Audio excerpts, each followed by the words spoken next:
बॉलीवुड नहीं बना रहा अच्छी फिल्में। ओ रोमियो की रिलीज से पहले शाहिद कपूर का बड़ा बयान।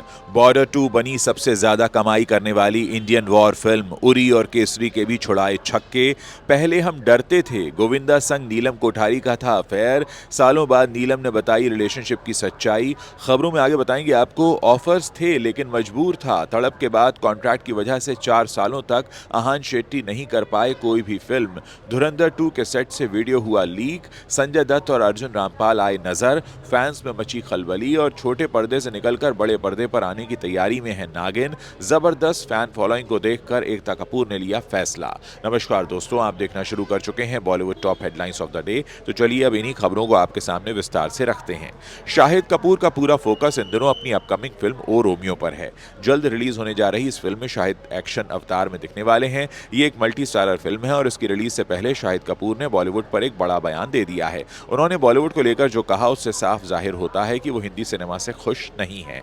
शाहिद ने बॉलीवुड में आ रहे बदलाव को लेकर बात की है। शाहिद कपूर ने इस बात को स्वीकार किया कि अब ऑडियंस का ध्यान ज्यादा समय तक खींचकर रखना मुश्किल काम हो गया है। वहीं उन्होंने इस बात पर भी सहमति जताई कि बॉलीवुड में अब उतनी अच्छी फिल्में नहीं बन रही हैं जिससे कि दर्शक सिनेमाघरों में पहुंच सकें। शाहिद ने यह भी कहा कि धीरे धीरे ऑडियंस के सब्र का बांध भी टूटता दिखाई दे रहा है और उन्हें लगातार कुछ न कुछ नया कंटेंट चाहिए होता है। शाहिद कपूर ने कहा, ऑडियंस का सब्र खत्म हो रहा है, उनका दिमाग अब फोकस नहीं कर पाता, उन्हें लगातार कुछ नया चाहिए, बीच बीच में ब्रेक चाहिए, क्योंकि ये सब चीजें तुरंत मजा देने वाली होती हैं।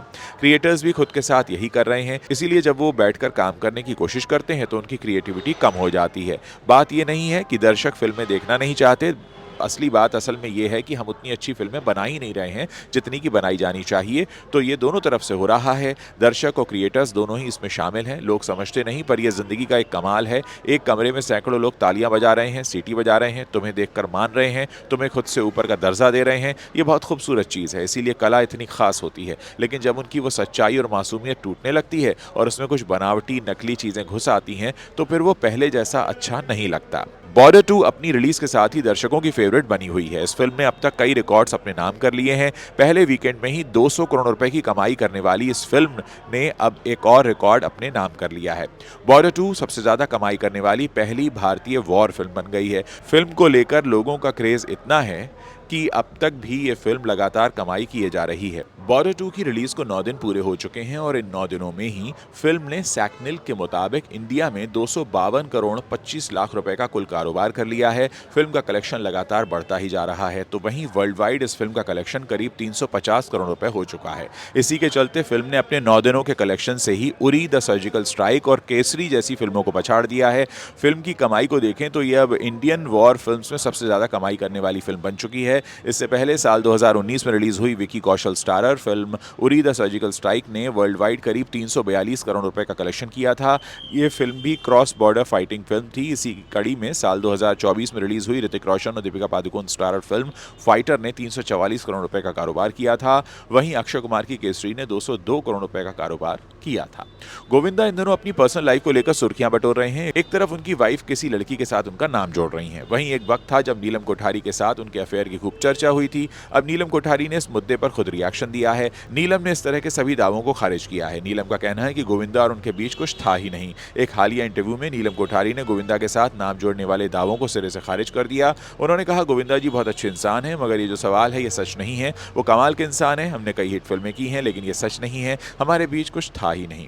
90 के दशक में उड़े लिंकअप के दावों पर उन्होंने कहा कि मेरे ख्याल से लिंकअप ही इस पूरे फसाद की जड़ था। उस वक्त इस बारे में कोई भी इस पर सफाई देने वाला नहीं था। जो उन्हें लगता था बस वो उसे छाप दिया करते थे। और सच कहूं तो हम उन दिनों प्रेस से डरा करते थे, क्योंकि उनके कलम की ताकत ही सब कुछ हुआ करती थी। अगर आप साथ में 2 से 3 फिल्में भी करते थे तो यह मान लिया जाता था कि आपका अफेयर चल रहा है।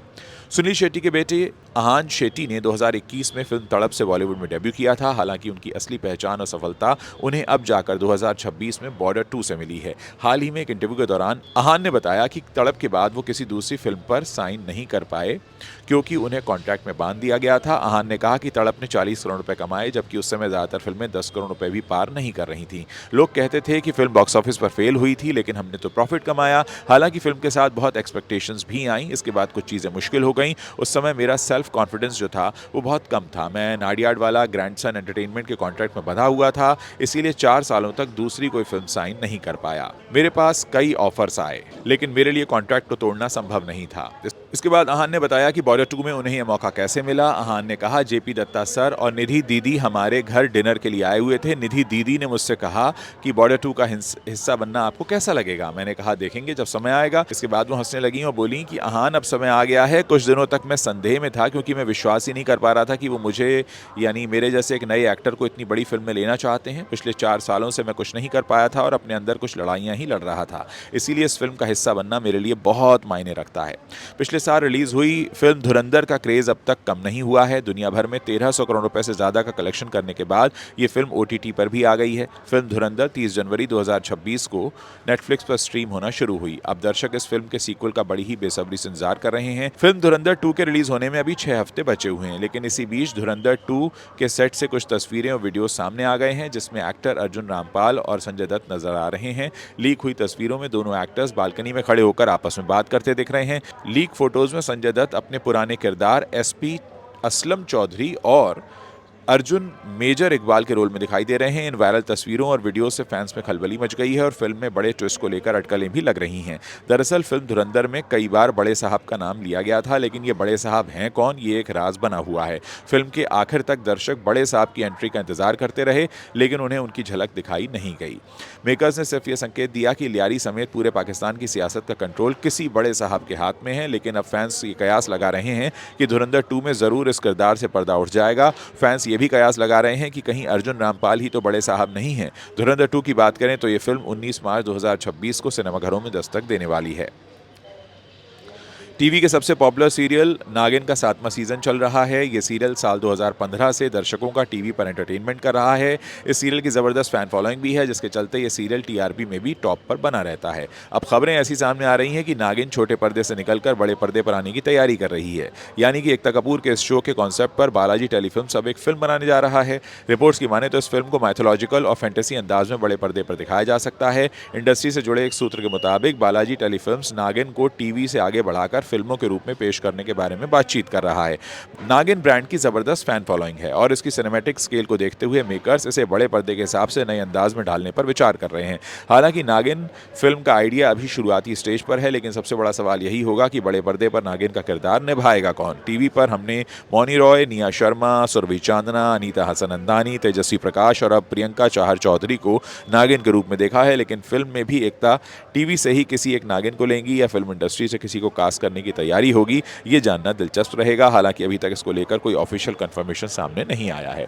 दोस्तों, जैसा कि मेरा आपसे वादा है, मैं दिन में 2 बार बॉलीवुड के बुलेटिन लेकर आपके बीच में आता हूं। ये बुलेटिन भी मैं एक रेलवे स्टेशन के प्लेटफॉर्म पर खड़े होकर रिकॉर्ड कर रहा हूं, क्योंकि मैं इस समय ट्रैवल कर रहा हूं। उम्मीद है कि मेरी आवाज़ के साथ जो भी इधर उधर की आवाज़ें आपको सुनाई दी होंगी, उसके लिए आप मुझे क्षमा करेंगे और हमारी इस जो कोशिश है आप तक बॉलीवुड की खबरें पहुंचाने की, इसकी आप सराहना करेंगे। अगर आप वीडियो को पसंद कर रहे हैं तो इसे अपने दोस्तों के साथ शेयर करना मत भूलिएगा। मुझे इंतजार रहेगा आप सभी लोगों के कमेंट्स पढ़ने का।